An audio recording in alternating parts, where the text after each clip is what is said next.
the deep sleepers that you want to know about right here on today's edition of the Audible. Cecil Lammey, Sigmund Bloom, and we're going deep. We can go as deep as you want, Bloom. Hmm. But we have to maintain a little bit. And right there at the top of my list for me, my goodness, Jaylen Wright, deep sleepers. We're talking running back. We're talking Jaylen Wright. We're talking about that speed and we're talking about that offense. And I assume, Bloom, maybe that's very dangerous. Mm. But in this show, we're going to be talking a lot about great offenses that have great talent that's just on the edge outside of that Yeah. top 150 in ADP. Right there at the top of the list, 151 is Jaylen Wright. I love him. Yeah, and Cease, I think that we can talk about deep sleeper at running back. We might as well just say rookie running back, right? Like if it's the late rounds and you need to take a running back, take a rookie. And I agree with you that Jaylen Wright is the top name on that list. And I would expect you said top 150. I think that's a really good cutoff when we talk about deep sleepers, uh, because we want it to be real end game players, not players that are creeping into the 10th, 11th, 12th round and have to become part of your draft plan. And I think Wright is going to be that. I think Blake Corum is going to be that. I think Marshawn Lloyd is going to be that. But we can even go and look with Wright. We've laid this out on the show a few times before. He's a perfect fit for this running game. Really, all three of those guys, Lloyd, Corum, and Wright landed in spots that are really good for what they can do, really good for their games, like, that can really maximize what they get out of these guys. And then with Wright, what do you have ahead of him? Devin Achan, who missed 6 games last year, and then Raheem Mostert, who we got to give him credit for being durable the last few years, but at one point in his career, he was the injury-prone running back, basically. So it's not difficult to picture Jaylen Wright at the driver's seat of this running game for at least a few games.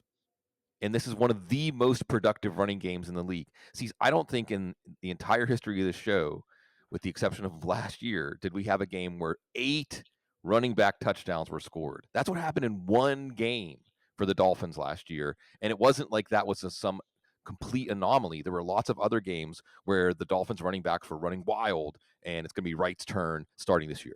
Yeah, gotta be running wild for those rookie running backs, and you mentioned it's a hell of a list, so we'll kinda limit that, Bloom, but I'm going to, open the floor to you, brother. Who is Yeah. your first deep sleeper? Yeah. Well, I want to, looking at running backs, I was really racking my brain to come up with a deep sleeper that's not a rookie. Uh, but I think one guy we have to watch is Dante Foreman. And what we like about Dante Foreman is, again, uncertainty. And it's the uncertainty about Nick Chubb.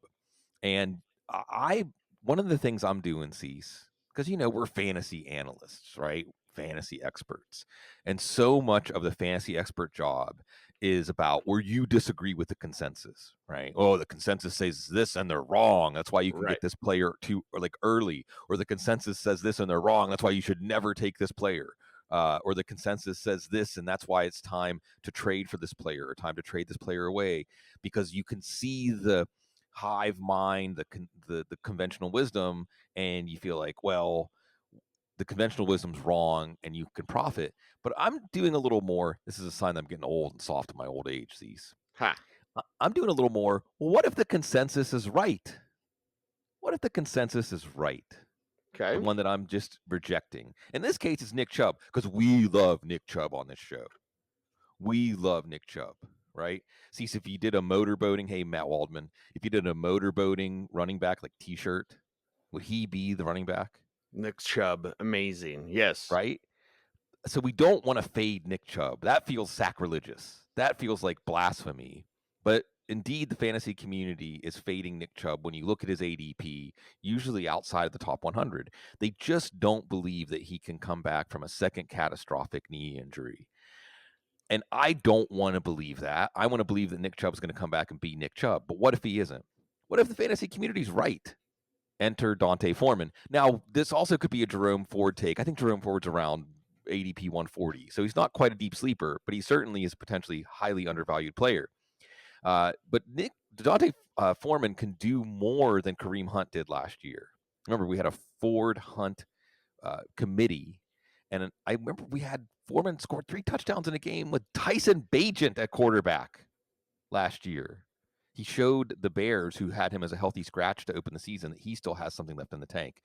So if the fantasy community is right about Chubb, and this is just one too many catastrophic knee injuries, you'll be happy you took Foreman late.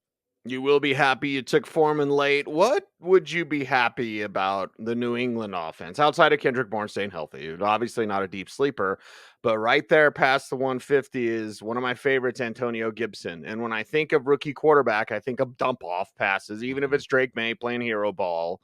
We'll see if Drake May is good, everybody. But like, okay, Gibson could catch 50 passes. So in PPR leagues, deep sleeper, Antonio Gibson, hell yeah.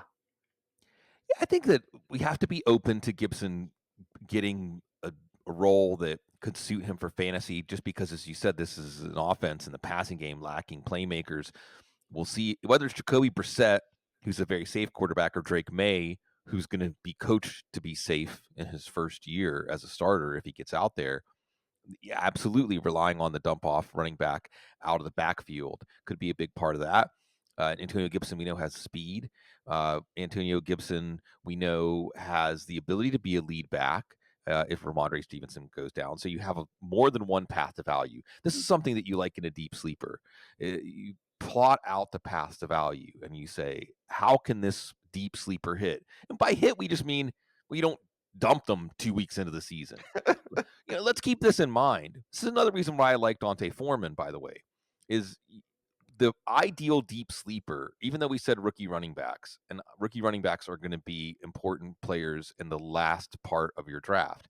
But the ideal deep sleeper is somebody that you take, and within a week or two, you know whether to keep them or not. Right. Because you want to have bullets for the first few waiver wire runs, the most important waiver wire runs of the year. And if all you do is take rookie running backs, then you feel like you have to hold them. You might not release one of them for a Kyron Williams the first week of the waiver wire. You might not do that because you think, well, I want to see what Kamani Vidal is going to do. I want to see what Ray Davis is going to do. I want to see what Audric Estime is going to do. I want to see what Bucky Irving's going to do. I need a few more weeks. I think that Antonio Gibson is the kind of player, while he does have those multiple paths to value, one is a Ramondre Stevenson injury, and the other is just in a offense devoid of playmakers. I mean, geez, Cease, is there anybody even else on this roster that makes you think playmaker? Not that Antonio Gibson has earned that label yet, but at least he has some of the traits of a playmaker. So you would hope that Alex Van Pelt would see that, well, if we need someone to make chunk plays, we need someone to do something more than just execute, add value. Antonio Gibson could be that guy. But if in the first week or two, Antonio Gibson's just getting 3 catches and 5 carries, and this is a miserable Patriots offense, we'll know to move on. So it's rare that you can get an accomplished running back, quote unquote, handcuff, the injury upside backup, as cheap as you can get Antonio Gibson. Bloom, let's talk about a collection of tight ends, and it's not the Ferguson, Hendershot, Schoonmaker, Dallas collection. Jingle Schmidt. Yeah. Yes, but you do have three: Musgrave, love Mhm. him; Jonu, love him; Likely, love him. Yeah. Three tight ends that fantasy GMs need to remember when thinking of deep sleepers. Yeah, tight end has some nice names and situations outside of the top 150. I think Luke Musgrave should be in the top 150, will be in the top 150 if he can stay healthy through Sure. training camp. And the most important thing you need to know about Musgrave is not about Musgrave. It's Tucker Kraft, who we love, one of my favorite guys to watch. This game after the catch is fantastic. It's almost like a stunt man, like Evil Knievel or something like that. But he had a pec injury lifting this offseason, and they hope he's ready for training camp. Well, we'll see. But there you have Musgrave with the opportunity to come into the season as that number one target among the two tight ends and get off to a hot start. And then after that, we'll see. It's just your leadoff hitter in a tight end streamer or tight end by committee or otherwise, just trying to find that hot late round tight end and ride that player as long as you can. Musgrave should be that guy, a big play tight end. And let's remember, it's only his second year. And see, we talked about Musgrave a lot on the show last year. From a purely athletic standpoint, he was the number one tight end last Yes. year. Mhm. From a ceiling standpoint, he was the number one tight end last year. Let's not forget any of that. Jonnu Smith what did Mike McDaniel say? Man, I love Mike McDaniel. It's something like some people believe what was is what will be, or something like that. When asked about tight end usage in the offense, we love the Zen koans. We love Mike McDaniel trying to stimulate something when he says that. Now, he may not follow through. It might just be one of those examples of coaches say a lot of things in the offseason. But Jonnu Smith is the guy that can take advantage of how this Miami offense creates space. Because what was the next thing that Mike McDaniel brought up? His run after catch ability and mindset. And he's a bully. His whole career, he's been a bully with the ball in his hands. And he's got speed still, as we saw last year, to break long plays. So this is a perfect situation for Jonnu Smith. And Mike McDaniel's telling us, just because we didn't use tight ends as much in the passing game in the past doesn't mean we won't in the future. We didn't have a Jonnu Smith in the past. And the other thing about Jonnu Smith that you have to like here is, in so much as there are people that are in on Kyle Pitts, part of the story is, well, Jonnu Smith's gone now. So Kyle Pitts is going to get a lot more opportunity. Remember, Jonnu Smith through like 12, 13 weeks was outproducing Kyle Pitts, and we were blaming that on Arthur Smith. But are we missing the story? Is it really just that Jonnu Smith is still good? Can it just be that simple? That Jonnu Smith is still a good football player, even though Bill Belichick busted the bank for him and didn't know what to do with him? It could be that. And now, instead of saying, well, Smith is out of Pitt's way, hey, maybe Pitts is out of Smith's way, right? Why can't that be true too? Right. The last guy's Isaiah Likely. Everyone knows how much we like Isaiah Likely here. Still an ascendant player in his third year. At every stop in his career, he has outproduced expectations or outdeveloped expectations. And again, thank our Pittsburgh Steelers for this, because if they hadn't taken Calvin Austin, that's who the Ravens were going to take. The Ravens said, wow, I guess we just have to take, they already taken Charlie Kolar, I believe. Well, I guess we're just going to take another tight end. And notice we don't talk about Charlie Kolar, who a lot of people liked. Had him in that Cade Otton tier, Jeremy Ruckert, like guys like, hey, this guy could be something. Well, Isaiah Likely already is something. When Mark Andrews was out for the last segment of the season, from weeks 12 to 17, Likely was tight end 5. But even more important than that, Likely's points per game average over that stretch was higher than Mark Andrews' points per game from weeks 1 to 11. So in the same tight end 1 role, Likely was more productive. Now, Cease, this is the last point I'll bring in, going back to what if the consensus is right? Because you look at Mark Andrews going in the 5th round, like around pick 50. You say, what? Mark Andrews was going like top 25 last year, rightfully, sometimes in the 2nd round last year. So why is the fantasy community fading him so strongly? They think a decline's coming. They think he's injured or going to stay injured. Remember, he actually got back on the field late last year. And I'll say they're wrong. Take Mark Andrews. But what if they're right? What if they're right? Isaiah Likely could be a league winner. Isaiah Likely could be somebody, he already did produce at when Andrews wasn't out there. He was at that Sam Laporta level of production. Look it up. Travis Kelce. Like, if you look at points per game averages, when Andrews isn't out there, Likely's in contention to be the tight end 1. We're going to wrap up this show because it is a Broncos show, Bloom. And there's 3 players that I want to mention with Broncos ties. And we should chop it up about Jaleel McLaughlin. As of this recording and watching Broncos mandatory minicamp, the lead running back looks like Jaleel McLaughlin. Put that out there on Twitter today, Bloom. I will. Like today, not day this comes out, but today. The top running back, the number 1 running back, looks like Jaleel McLaughlin in a Sean Payton offense. Will Audric Estime be the change of pace? Sure. Will Javonte Williams even make the team? Who doesn't look the same? Where's Samaje Perine at? Like, okay, I love Blake Watson, but Jaleel McLaughlin, everyone's sleeping on him. Nobody knows Lucas Krull. I'm still seeing Greg Dulcich drafted. I'm like, why? Lucas Krull is the man at tight end for Denver. And then the final player, we'll go off script a little bit, Bloom, with Broncos ties, is Justin Fields, because he's going to be out the former Broncos quarterback, Russell Wilson, or Wilson will be ineffective, or Wilson will not. Listen, the locker room is important. The locker room behavior is important. Russell Wilson, I guarantee you, will not warm up to the players in Pittsburgh. And I also guarantee you that Justin Fields will. And there will be a takeover at some point. How patient can you be? That's up to you. Yeah, I think Jaleel McLaughlin. McLaughlin. See, John McLaughlin. It's McLaughlin is important to pay attention to, if only other than what Cecil said.